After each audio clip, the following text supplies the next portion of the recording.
Alright, so this is the intro to mikrotik. Kind of the basics, quick getting started. How would you do kind of a default config on one of these guys? Hopefully you've gone through my intro to networking class so far. And the video should be up by now.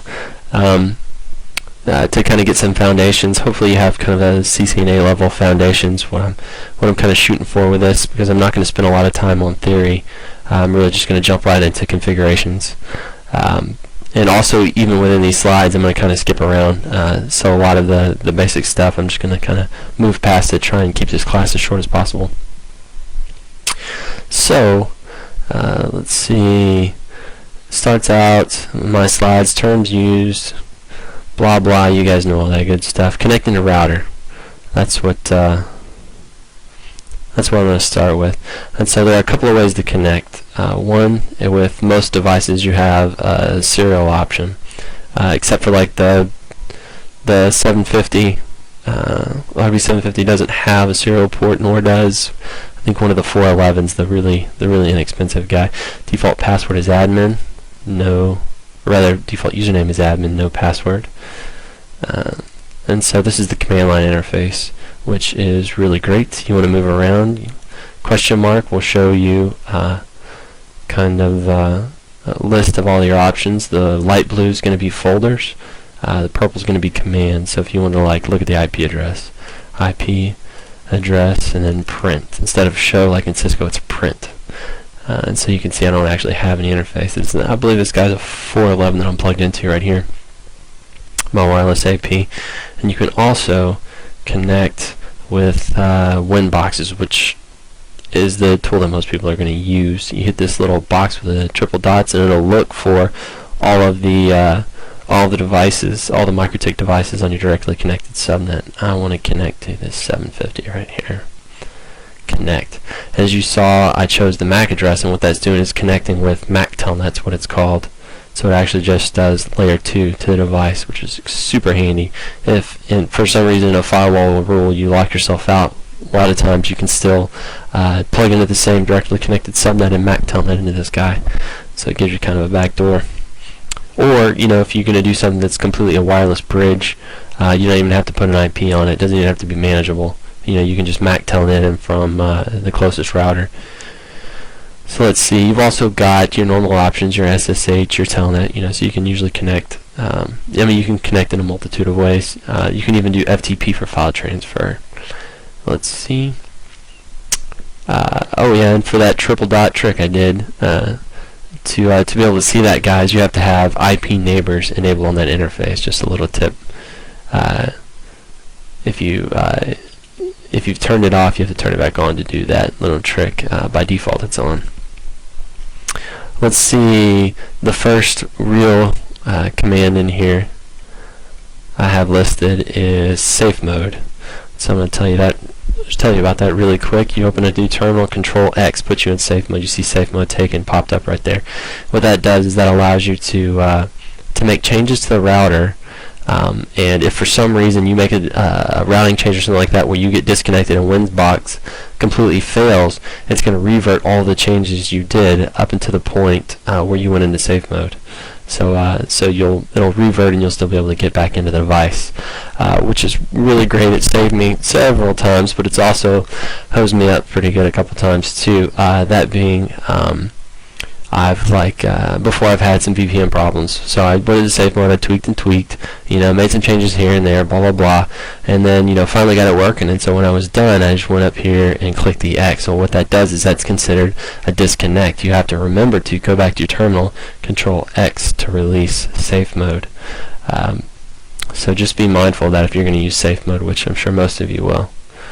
Alright, and then the next slide, just going to kind of follow around these guys really quick. NTP client, this is going to allow you to sync the time, and I love this for logs. If something happens, you want to be able to know when it happened, kind of pinpoint everything. So you want to enable unicast, and then I don't actually have any IPs off the top of my head, and you just say okay.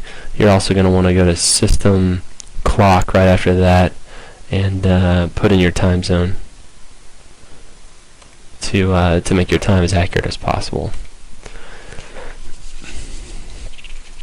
Let's see, moving on, system identity. As you can see, I already put a name on this guy. System identity right there. I'll just name it RB. I'll go ahead and modify that a little bit. So you can see up here at the top says RB750. There you go. That way when you're connected to multiple mikrotiks, it actually makes it easier to tell which one you're on.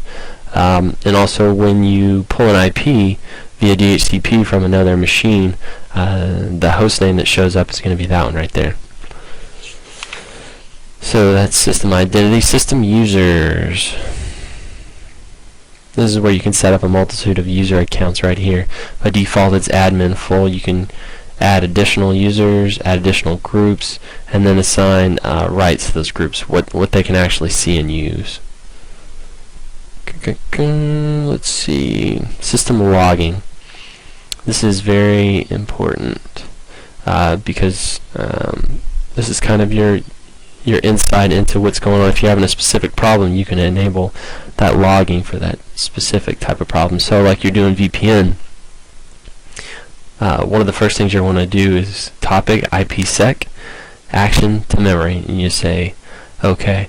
So what that's going to do is whenever you go over here to the log, it's going to show all of your VPN stuff here in the log.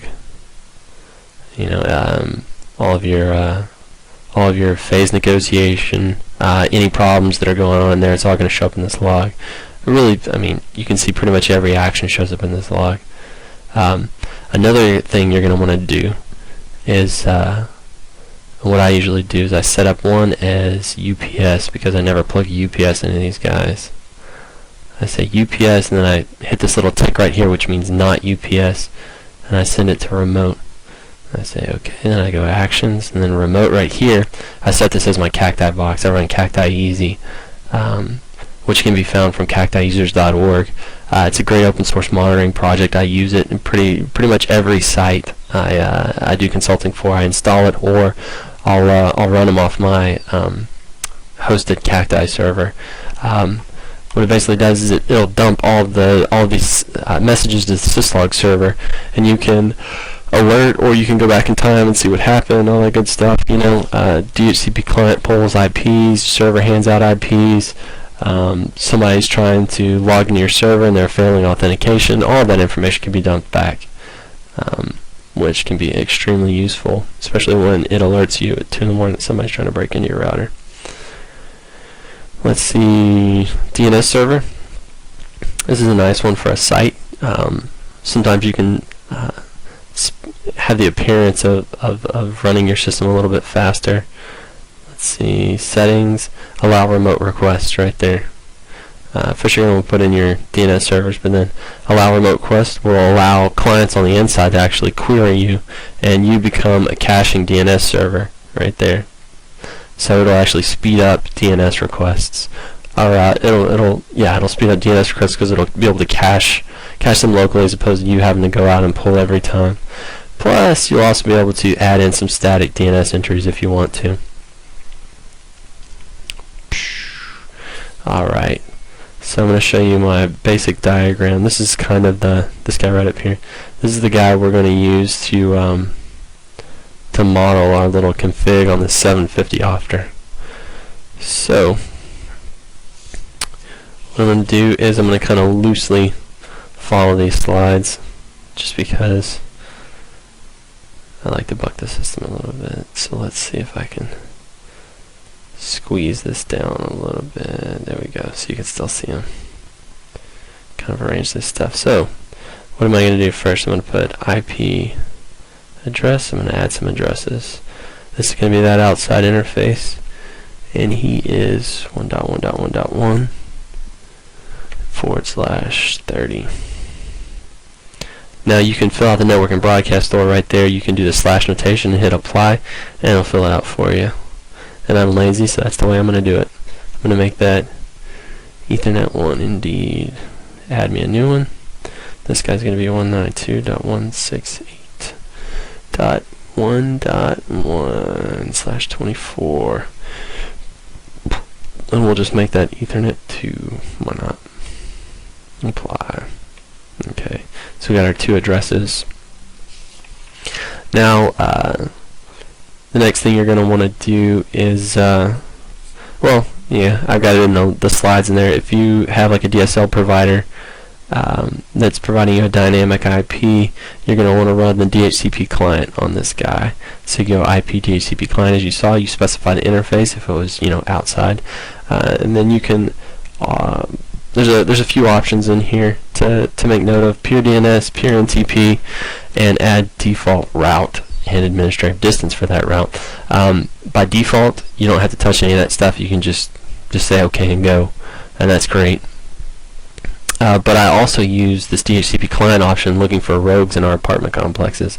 So if somebody opens up a rogue DHCP server in my subnet, my mikrotik will actually pull an IP. And so what I do is I uncheck all of these guys right here, because if you leave it on by default, what happens, default route distance is 0. When I add a static route, it comes in at 1. So this rogue DHCP will actually hijack my route table, and so it'll kind of black hole my traffic. But remember, by default, you can just leave this just the way it is if you're doing your standard DSL connection.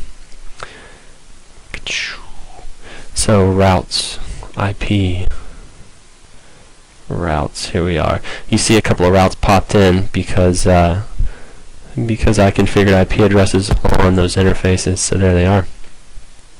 Now I want to add a default route to. We're going to add 000/0 means any address. Gateway is what I use. I don't generally use gateway interface. 1.1.1.2 is going to be my ISP's connection. And that's all I need to do. Apply. Right there. And so you can see that it specified the interface to leave and everything. Or actually it would if the interface was up. See the static route popped in right there. Another interesting trick you can use is check gateway. So if you're using floating static routes wherein you've got another route to default, say with a different administrative distance. Another cool thing about mikrotik is you can pretty much copy any command and it'll take it just as it was. Say I've got another default route 310 and I want to make it distance 10. What this says is, and I'll go ahead and add it. And OK. What it says is administrative distance 1. This one's always going to get used. This one will never get used.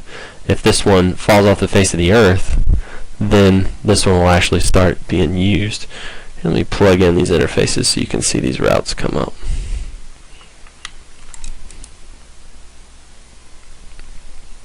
Boom. See that interface came up? And so did this route it established there. So as you can see, it's not actually able to it's not actually going to be able to ping because I don't have a neighbor. So what I'm going to do is this check gateway option right here, ping. So I can tell this thing to ping this IP address, and if this IP address is unresponsive for X amount of time, it'll actually pull that route out of the route table. Boop. See, just pull it out. Which means that if this route actually existed, if there was another next hop there, it would go ahead and initiate this route in the route table. Another cool thing about mikrotik is these options right up here. The plus adds, minus removes. This enables, this disables. So I can disable that. See? It's still in there. It's just non-functional. I can enable it. What I'm going to do is I'm going to go ahead and remove that guy. And right here, I love to add comments to stuff. So this is going to be default route. Right there. So not only is this going to help me in the future when I come back and look at all this stuff, but if I ever have a specific problem and I dump a sup file out to mikrotik, they'll be able to see what I'm trying to do, what I'm trying to accomplish, and they'll be able to better understand and fix the problem. So those are routes. Alright, now that we got routes, we've got private addressing on the inside. We've got some RFC 1918 right here, and if we want to go on the internet, you know, route on the public internet, that means we got a NAT. We got to translate this address to public. So we're going to go IP firewall. This is where all our natting lives. NAT tab right here. Add. So source NAT chain. Source NAT chain is going to be used inside going out. Source NAT. Now by default, if you leave these things null, that means any, which is fine. You can be more specific, so you could drop this down and say source 192.168.1.0. So anybody on my inside go in. Now if you leave it just like that, that'll say anybody on the inside going to specific address 0000, which nobody will ever do. You have to remember to add that subnet mask on there, 004/0. So anybody on the inside going outside, remember we could just leave those grayed out. It would work the same. Action. We don't want it to accept. We want it to masquerade, which basically means anything moving through. I'll go ahead and add that route. So now we'd actually be able to get out to the internet. Hosts on the inside would be able to traverse this router and go to the internet. It'll net properly. What masquerade means is if I'm coming in this interface, whichever exiting interface I go out, whether it's some interface over here, this interface, use the IP address of that outside interface that you're leaving. So if I leave enter this interface, it's gonna pat port address translate to 1.1.1.1. If this interface had IP 3.3.3.3 and I left it, it would appear as if my traffic was sourced from 3.3.3.3. So that's basically what the masquerade command does. And I mean, that's all you need right there for a functioning router. Routing on the internet, you know, all my hosts can go through. Some additional stuff you're going to want to add probably is a DHCP server on the inside to hand out IP to those inside hosts. So DHCP server. Now I can create pools and then add the DHCP clients and do all that junk, or I can hit this DHCP setup button right here. I want it to go through interface 2 because that's where my users live. Referencing the diagram above. Next, that is the subnet they live on. That is the default gateway. It's the IP of the router. Now, addresses to give out. I usually like to say 20 to the end of the subnet. That way I'll have some room for statics if I want. DNS servers, you know, I'll add my whatever they are. Or actually, if I'm running a caching DNS, 68.1.1, I'll choose the router itself, and then I'll give it a tertiary, or a secondary rather, of whatever my ISP provides me. And then least times fine, and then that's it. Now I'm running a DHCP server on the inside. It was that quick and easy. And now it'll be handing out IP addresses. Let's see. If you wanted to do port forwarding, that's another thing a lot of people are interested in. That's going to be back in our firewall NAT section. Let's see here. Going to add a rule. And again, order of operations is important on this. I don't know if I mentioned that, because I don't think I did. But things are processed top down in these lists. So it's going to hit rule 1, and then if it matches that, it'll stop. And it won't go down any further. If it hits this rule, doesn't match, it'll continue to the next rule. And it'll keep going down until it gets a match, or until, you know, it hits the end of the list, and it'll just stop. So I want to do some port forwarding. So we're gonna do that web server inside. We're gonna forward people destined to them from the outside in destination net. And who cares about source address? It can be from anybody on the outside. Destined to the IP of our router, because we've only got one IP from our ISP. And we're gonna say protocol TCP destination port. They're heading to port 80. We're going to say action net map. This is just going to map them over to an IP address, and our inside is 192.168.1.3. 2 ports. I want you to go to port 80. Okay. And so since this top rule, our masquerade is inside going out, and this one's outside coming in, it doesn't really matter what our order of operation here is. Remember, a good thing to do is to put comments. Web server port 80, and this will be, we'll call it pat outside. So it just makes everything a little bit easier to read, a little bit easier to keep up with. Let's see. And also, this reminds me of something. If I'm this PC right here, 1.2, and I'm trying to get to this web server, and I go to IP 192.168.1.3, you know, in my web browser, it's going to work great. Now, say I have the DNS pointing to this public IP 1111, and I try and browse that URL. With this configuration now, it's actually going to work. Let me see. Is this guy going to work? Yeah, it should work. Because what we're doing is we're masquerading. Because if you get too specific with your masquerade, and you try and go to this guy's IP up here, what it'll do is, if we're not masquerading, mind you, it'll try and go to that public IP. So it'll hit this public IP and it'll NAT back in, right? And so it'll properly hit 192.168.1.3. Well, the source address is still this guy, 192.168.1.2. So my traffic will come here. It'll NAT to, or rather, the destination will NAT to 11113. Okay, I hit that. Oh, okay. Well, then it'll translate back that into my web server. That's fine. The packet was sourced from 192.168.1.2, so he'll respond to that. So then I'll bypass the router and go straight to here.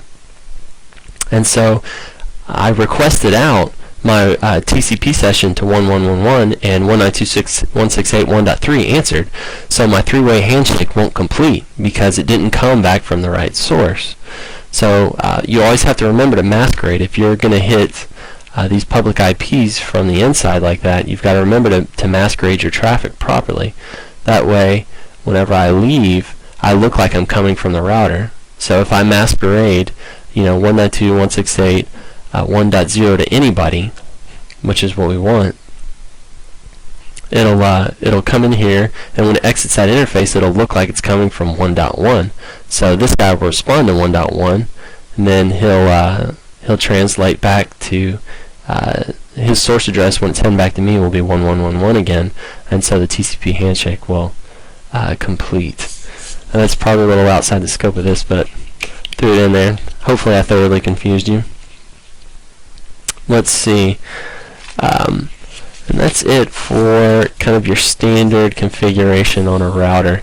There's a lot more stuff in there, but I'm going to quickly jump on over to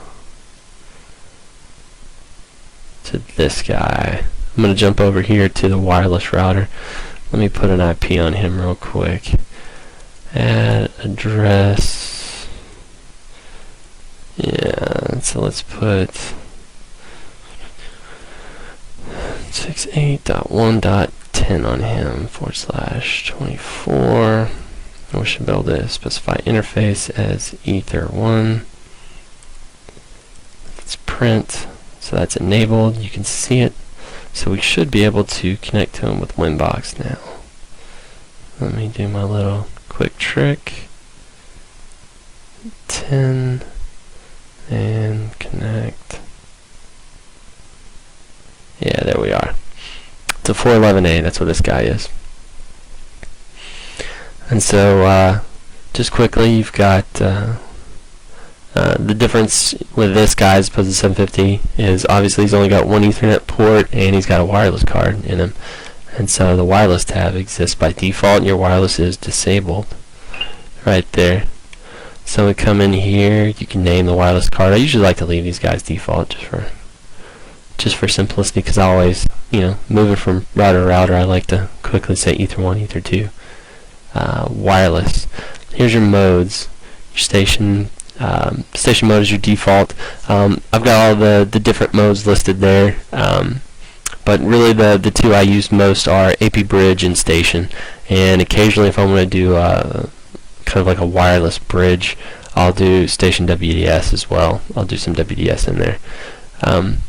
But just for the sake of saying it, I'm only going to talk about AP bridge and station. AP bridge, you put what kind of mode you want to be in. If you're doing like a backhaul, you're probably going to use like 5 GHz turbo, so you get a little bit more kick out of it. Your normal wireless cards in your laptop are going to be 2.4, so 2.4 BG if you want like clients to actually be able to connect. Here's where you set your SSID. You can have that to be whatever you want. And security profile, that's how you set up, like, you know, I want them to use WEP or TKIP or, you know, whatever, WPA, all that junk. You're going to set in there. And if you're AP Bridge, you want clients to connect, you just say OK at that point. That's all you got to do. If you actually want to be a client and connect to another AP, you put yourself in station mode, and you set your SSID to that of the remote guy. Security profile is going to need to match something compliant with him. Another cool thing about station mode is you can do scan. That's what it is. Hit scan. Actually, let me enable it first. There we go. Enable, scan it, enable and disable it right there as well. Did I put him in 2.4? No, I left him in 5. Let me 2.4 BG. Apply that, scan. There you go. And so you can actually see some clients out there. This tells you what mode it's in, access point, or rather active, bridge, P's for protected if it's password protected stuff. And so if I see an open AP, I can just click on him and say connect, and it'll actually set my SSID up to that guy, and it'll actually connect me right into him, which I think is pretty cool. Let me expand my screen down a little bit, and now that I'm connected, you see connected to ESS. That means I'm actually bridged onto that guy right now. He's probably running DHCP, so I could enable the DHCP client on this interface and pull an IP and jump right in. But for now, I'm going to hit cancel. I'm going to go ahead and disable that guy back out. So that's your wireless stuff, station mode, security profile. I'll show you that. Oh yeah, if you're AP Bridge and you have people connect, you'll see it pop up in this registration table. Security mode. You can actually, in the registration table, you can see their connection strength and all that good stuff. In here, you can see all of your, like, add and new. See all of your options right here for security. You can do radius authentication on the back end. By the way, mikrotik can run a radius server by default, and they have a user manager that's really cool interface to configure and all that stuff. So let's see. And that's kind of quick and dirty on the wireless stuff. Let me show you some of the other important quickies, like setting up, or rather backing up your configuration. If you go to files, you can see all the files on here. You can click backup and it'll make this compiled backup file, but I don't really like that because you can't open it up and use it. What you can do is use the export command. Anywhere you can enter a command, you can type export and it'll actually pop out all the, let me show you up here. Export. So it'll actually give you, you can copy and paste this right here, and it'll actually give you everything you need to recreate those commands, you know, the IP address to put all that stuff back in. So what I like to do is use export file, and then you give it a name. And it'll crunch for a second, and when it's done, you'll see this file. You see it's still building right now, but this file backup.rsc exists now, and that's plain text backup file of all my configurations, so I can copy and paste that back in. And so if I want to back this up, I can just click and drag and drop it into a folder, like on my desktop or anywhere else, and it'll copy it straight out. Also, if I want to upgrade one of my mikrotiks, you just browse to mikrotik.com, support, download, you know, and then you grab, you know, the combined packages, what I usually use, and you just grab that file from a folder and you drop it in the file list, and it'll upload it. As soon as it's uploaded, you just go system reboot and it'll pull the package. If you just pull the plug and power it back up, it won't actually install that new OS. You actually have to tell the system to reboot, and then it'll shut down. It'll, you know, decompress that file or whatever it has to do. It installs all that stuff, reboots, and comes back up. So it's backing up your config and upgrading the OS. Alright, and this kind of, I got a little bit of stuff in here on bridging, because I do a bit of bridging, so I'll go ahead and show you that. Bridging is technically something, here, click right here, bridge, that's done in software, and you use it a lot in like wireless stuff. You're doing wireless WDS, you create bridge interfaces. It's almost like in Cisco, it's like a VLAN interface in theory. If you want to create a loopback in mikrotik, you just create a bridge interface and stick an IP on it. So you create a bridge interface, ports, and then you just start adding whatever ports you want to be in there. And what that'll do is it'll turn them basically into a switch.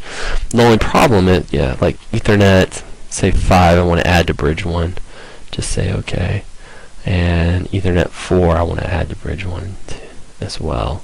So that'll do is that turns those 2 ports into like switch ports, and so they can just L2 stuff to each other. But I can, if I put an IP address on that bridge interface, I can not only switch between those ports, but I can also route back into the router, which is a really cool feature.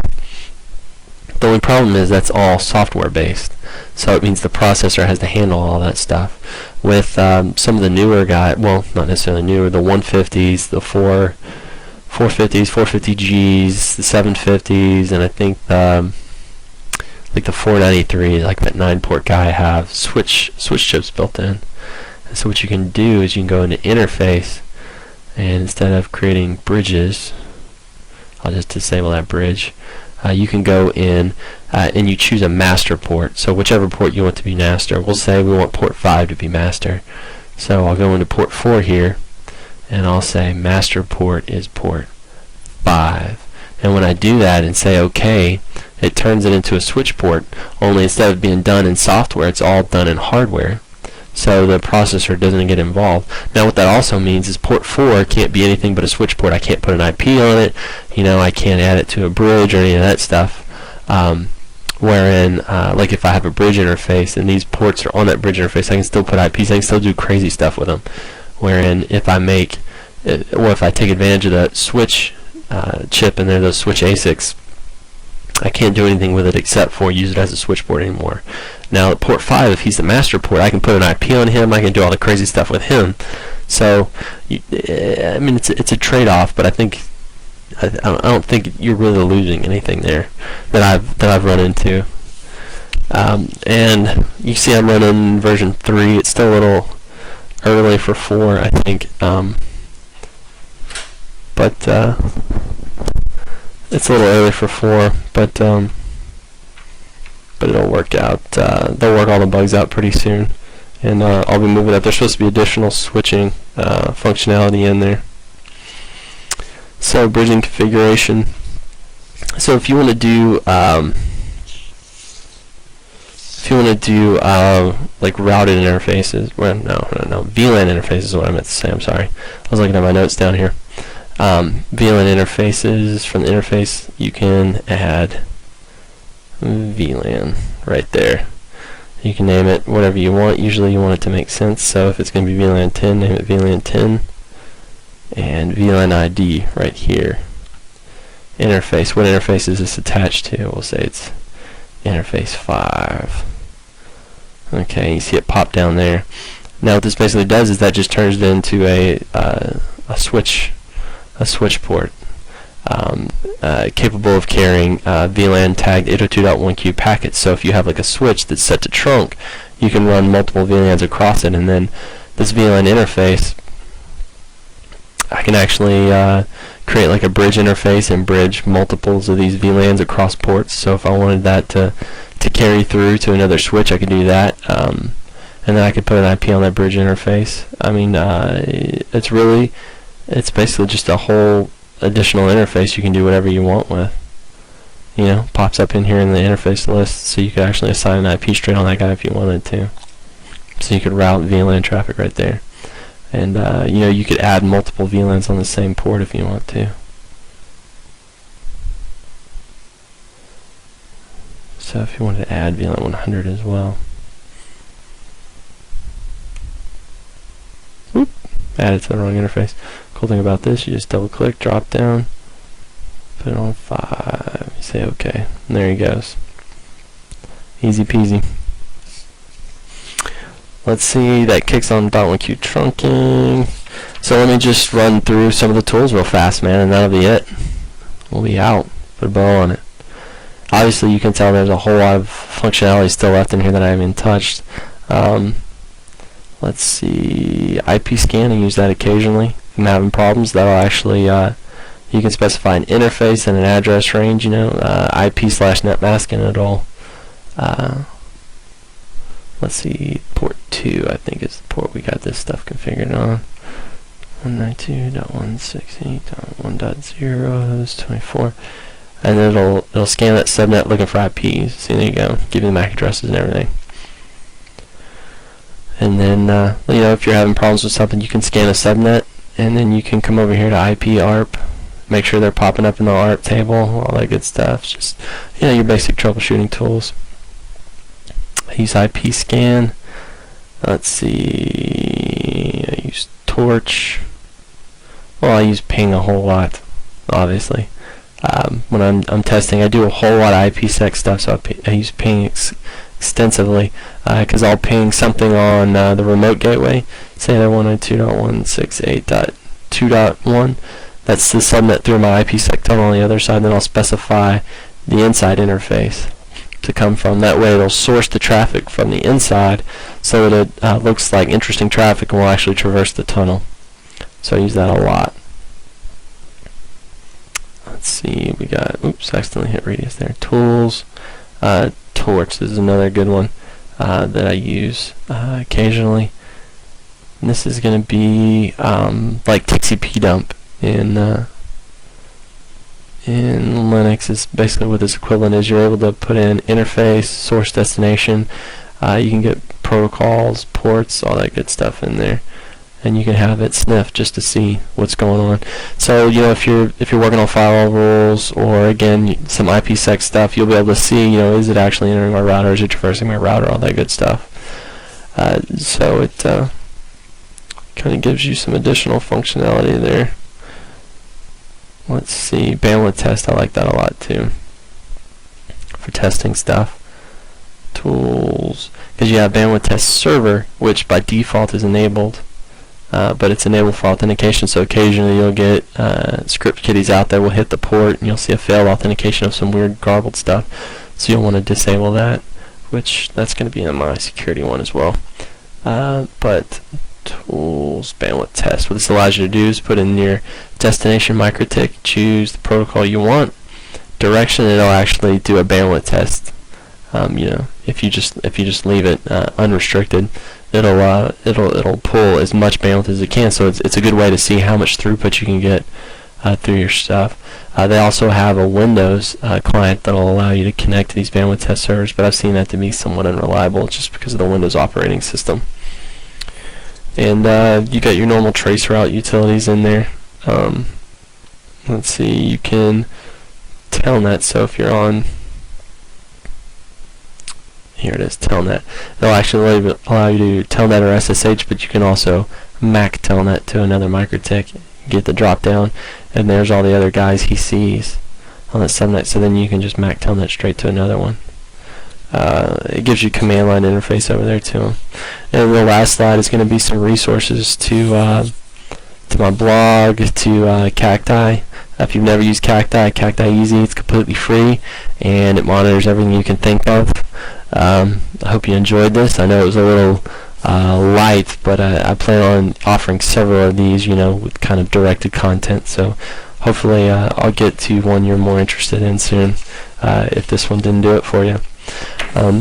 Thanks. Drop by the blog, leave me some comments, drop me any questions. Thanks, guys.